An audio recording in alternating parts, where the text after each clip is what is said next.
Olá, Tchanã! Eu avisei, Melver líder de novo, fora os ameaços. Tem gente que tatuou já hoje, Luiz Araújo.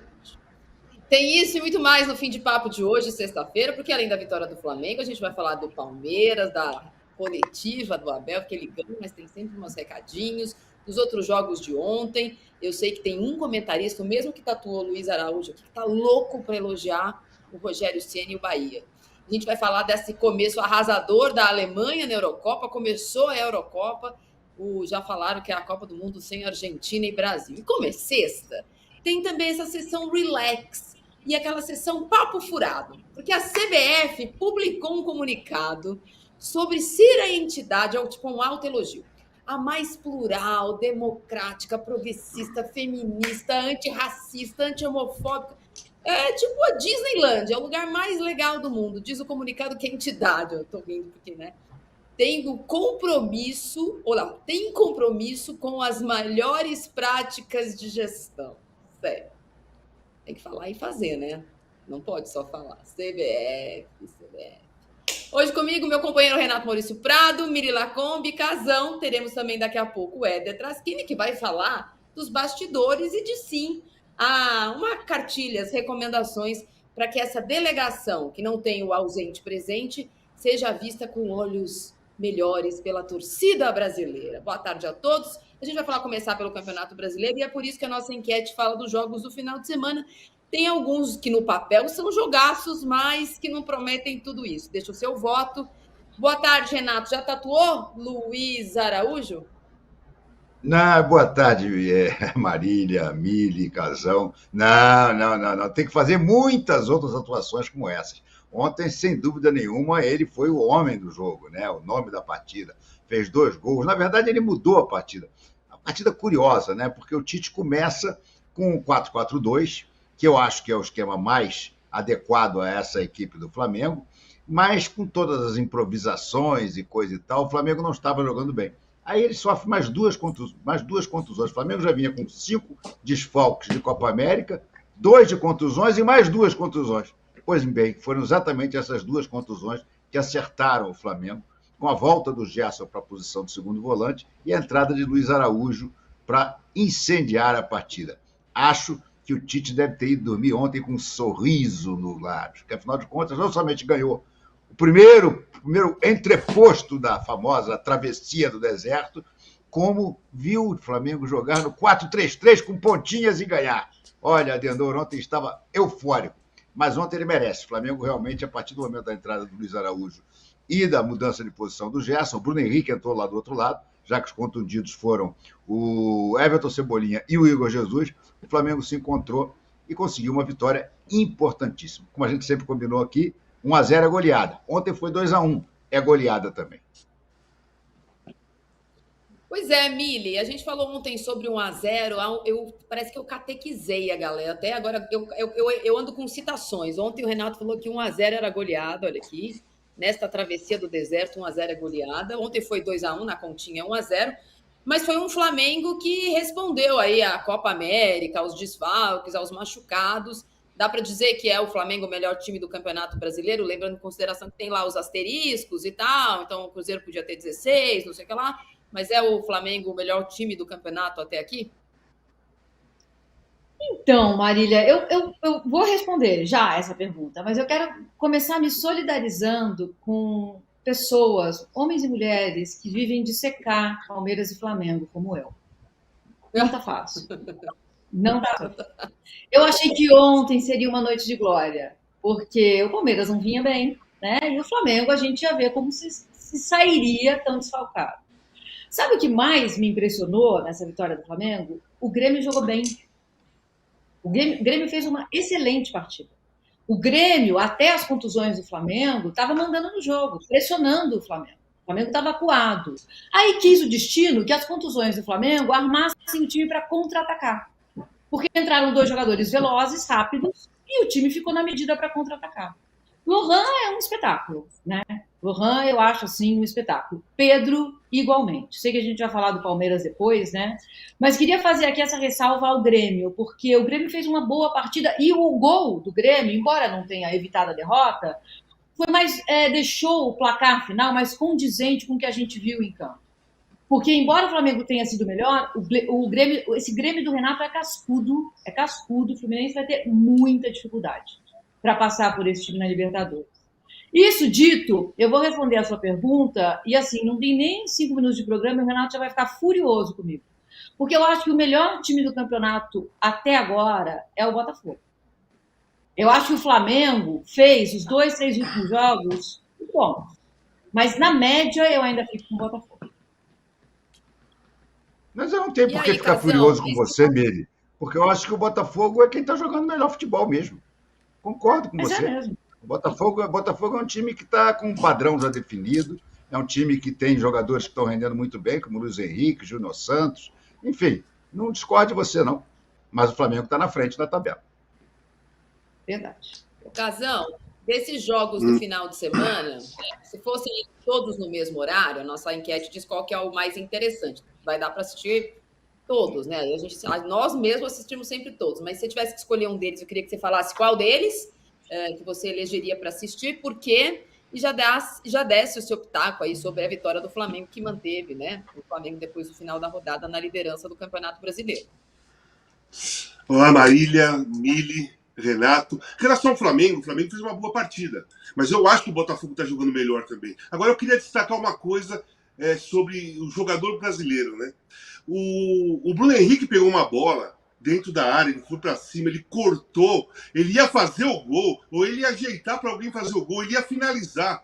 Ele se joga no chão para cravar um pênalti, gente. Sabe, o jogador brasileiro tem que perder essa mania. O atacante tem que pensar em fazer o gol, não em sofrer o pênalti. Na dúvida, bate no gol. Na dúvida, rola para alguém. Ele estava ali, ele estava inteiro na jogada, e dobrou o joelho e caiu.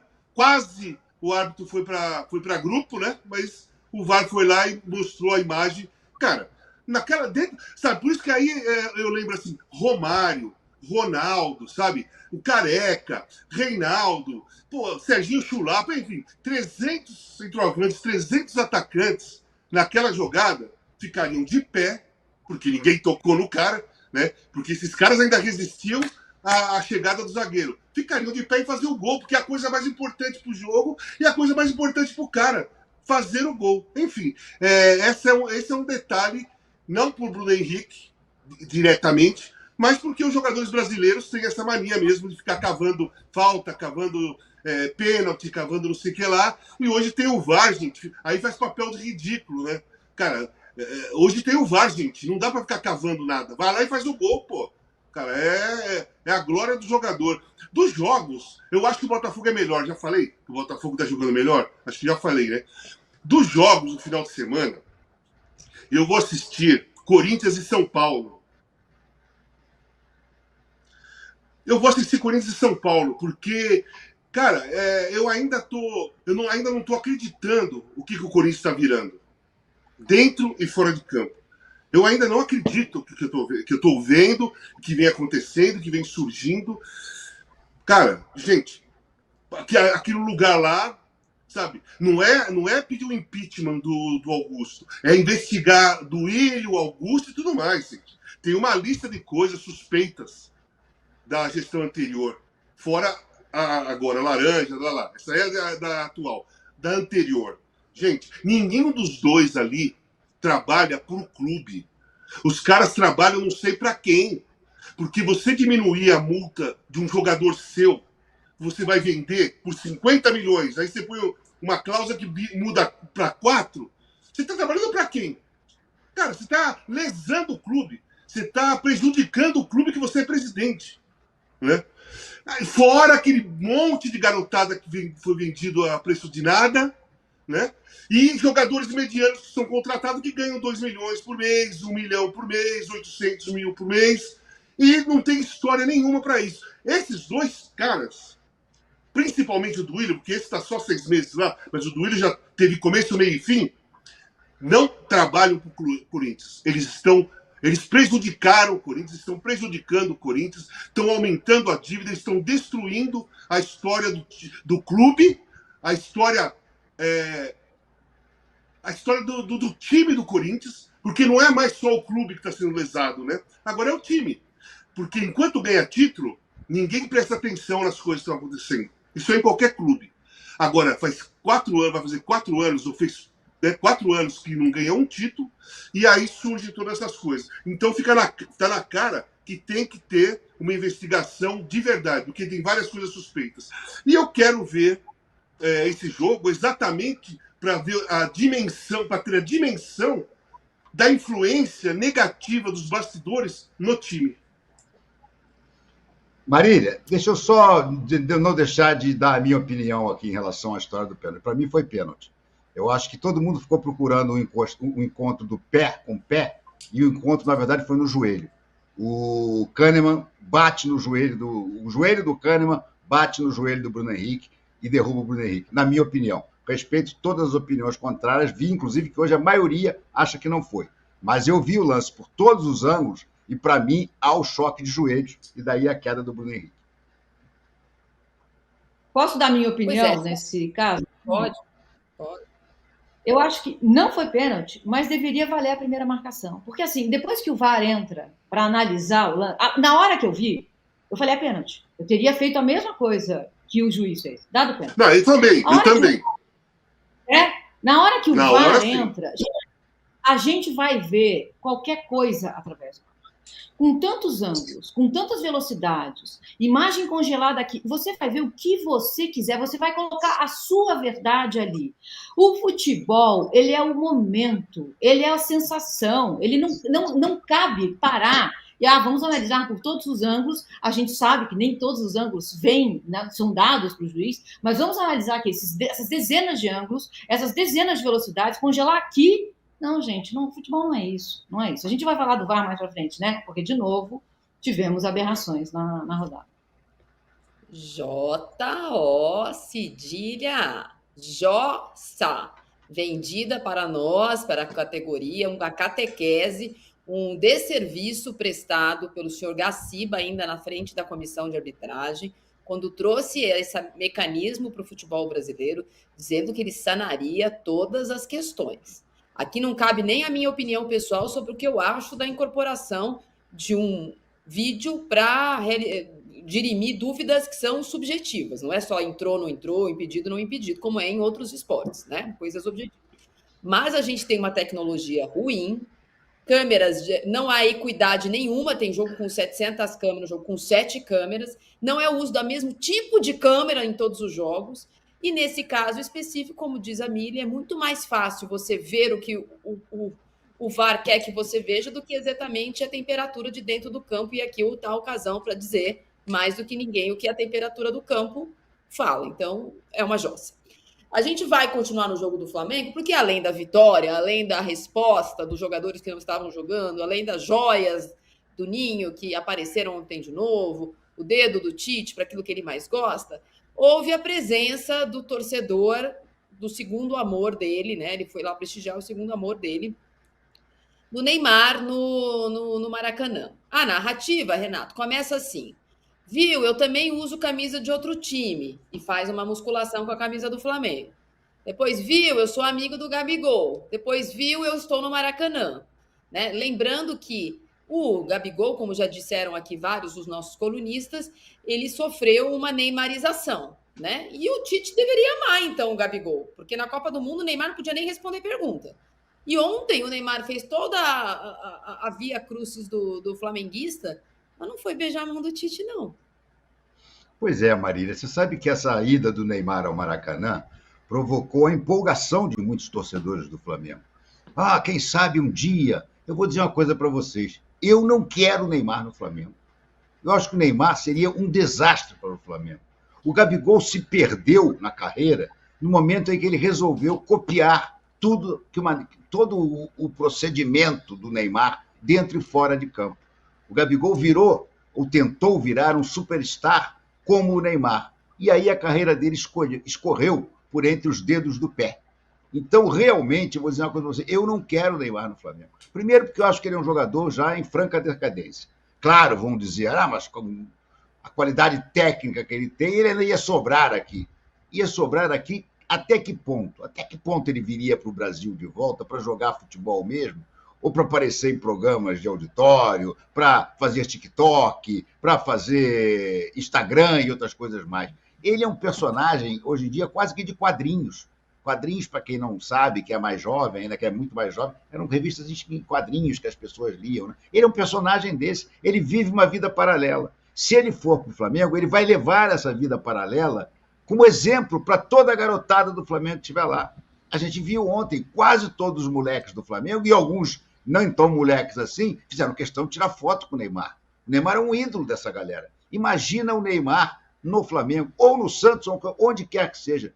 O resto do elenco inteiro vai se espelhar nele, vai fazer cabelo igual ao dele, vai cair e rolar igual a ele, vai querer ir para a balada junto com ele. Olha, se existe uma coisa que eu não quero no Flamengo nos próximos anos, é o Neymar. Mas eu sou minoria, porque a garotada adora a possibilidade de um dia o Neymar vestir a camisa do Flamengo, coisa que eu acho que jamais acontecerá. O dia que ele voltar, ele vai voltar para o Santos, porque quando ele voltar, bilionário ele já está há muito tempo. Ele vai querer jogar no clube de coração dele, e não no Flamengo. No Flamengo ele gosta de fazer esse marketing todo. E a ida ontem foi muito mais para fazer um agrado ao Gabriel. Ele disse, eu vim aqui para ver o Gabriel jogar. Não viu o Neymar, não viu, porque justamente o Gabriel, por se espelhar em você, é banco de reserva e mal entra hoje em dia. A gente vai ouvir o Tite, eu vou passar a bola para o Casão e para a Mili, porque ele falou aí sobre as questões dos desfalques que ele tem, né? Ele passou anos desfalcando o time dos outros também, é sempre bom lembrar que o mundo dá voltas, não é mesmo? E ele ontem, com um certo delay, se lembrou que é gaúcho. Vamos ouvir o Tite. O Flamengo agora pode chegar a 9 desfalques, é o time da Série A que mais teve jogadores convocados, mas também é um fato que no início do ano, todos esses clubes que hoje reclamam concordaram com o calendário proposto pela CBF. Então, Tite, eu queria saber para você, que também já esteve do outro lado lá na Seleção Brasileira recentemente, o que essas duas partes podem fazer, tanto o Flamengo e os outros clubes, quanto a CBF, o que essas partes podem fazer para chegar num consenso que não prejudique o produto final, que é o campeonato, e aí nem os clubes saiam perdendo e nem a Seleção Brasileira saia perdendo? Racionalizar o calendário, deixar o dinheiro do lado e preservar a saúde e a qualidade do espetáculo.